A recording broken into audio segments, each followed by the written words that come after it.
Resource Description Framework (RDF). The Resource Description Framework (RDF) is a general framework for representing interconnected data on the web. RDF statements are used for describing and exchanging metadata, which enables standardized exchange of data based on relationships. RDF is used to integrate data from multiple sources. An example of this approach is a website that displays online catalog listings from a manufacturer and links products to reviews on different websites and to merchants selling the products. The semantic web is based on the use of the RDF framework to organize information based on meanings. RDF statements express relationships between resources, such as the following: documents, physical objects, people, abstract concepts, data objects. Collections of related RDF statements comprise a directed graph that maps the relationships among entities.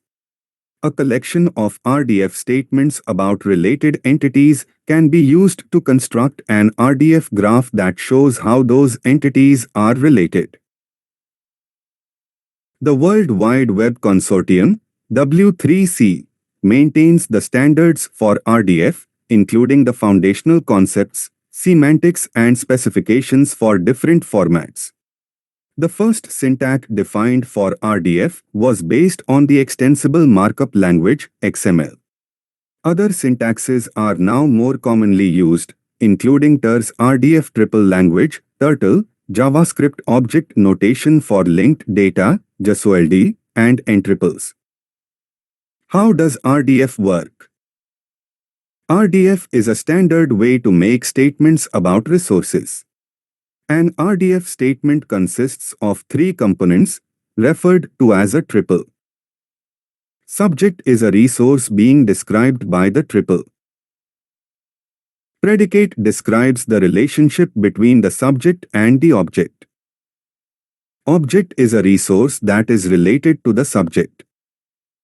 The subject and object are nodes that represent things. The predicate is an arc because it represents the relationship between the nodes. The RDF standard provides for three different types of nodes. Uniform Resource Identifier (URI) is a standardized format for identifying a resource, whether abstract or physical. Uniform Resource Locator (URL) is a type of URI that is commonly used in RDF statements. When W3C updated the RDF specification to version 1.1 in 2014, it added Internationalized Resource Identifier (IRI) as a node type. IRIs are similar and complementary to URIs, enabling the use of international character sets. Literal is a specific data value and can be a string, a date or a numerical value. Literal values are expressed using the URI or IRI format. Blank node identifier is also known as an anonymous resource or a node. It represents a subject about which nothing is known other than the relationship. Blank node identifiers use special syntax to identify them. Every component, subject, predicate, and object of an RDF triple can be expressed as a URI or IRI. The URI can be a URL pointing to a web resource, or it can contain arbitrary data. Multiple RDF statements about the same entity will all be RDF triples. They have the same subject but different predicates and objects. When building an RDF graph from those triples, the subject can be displayed once, with multiple arrows branching out from the subject, representing different predicates and different objects. How is RDF used? RDF statements can be incorporated into hypertext markup language web pages or stored in separate files and linked to data in web content.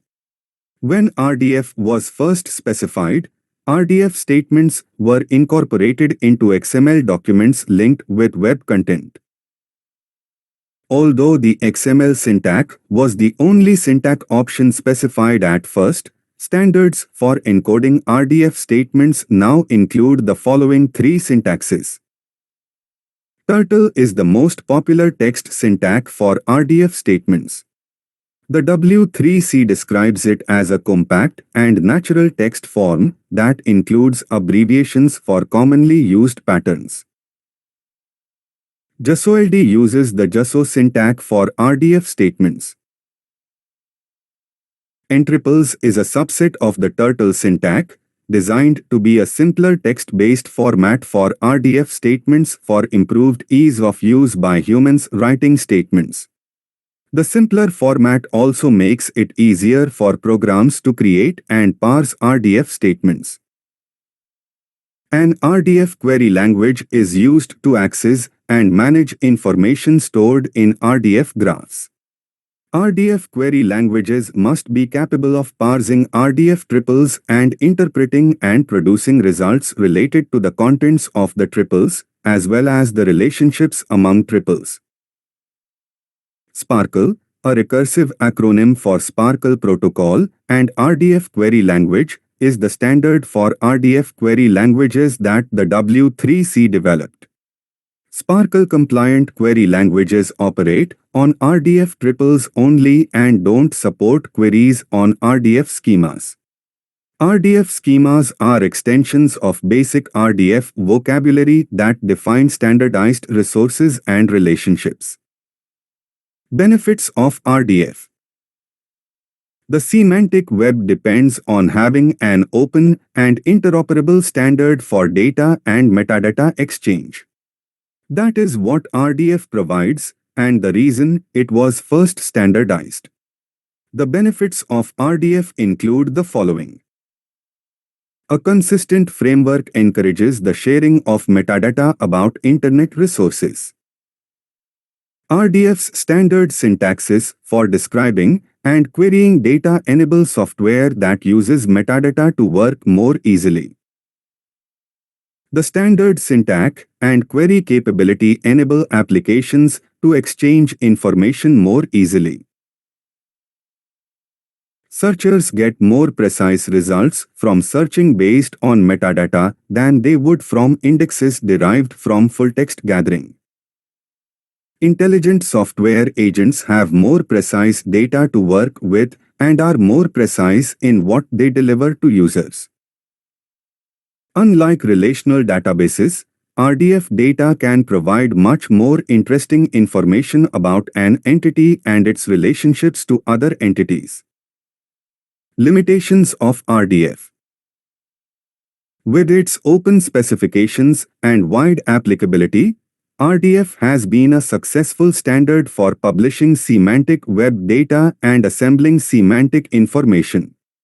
RDF has some limitations, some of which are a result of its popularity. The following are some of the difficulties encountered with RDF. Standardization of vocabulary for describing RDF resources can be difficult. The Dublin Core Metadata Initiative is an important effort to standardize RDF elements and terms for common entities and attributes. Choosing the most appropriate syntax format for RDF statements takes practice. Different formats may be easier to use for specific implementations, especially for the systems that generate the RDF statements. Choosing the most appropriate RDF query language for an application depends on the features of the query language and the specific needs of the application.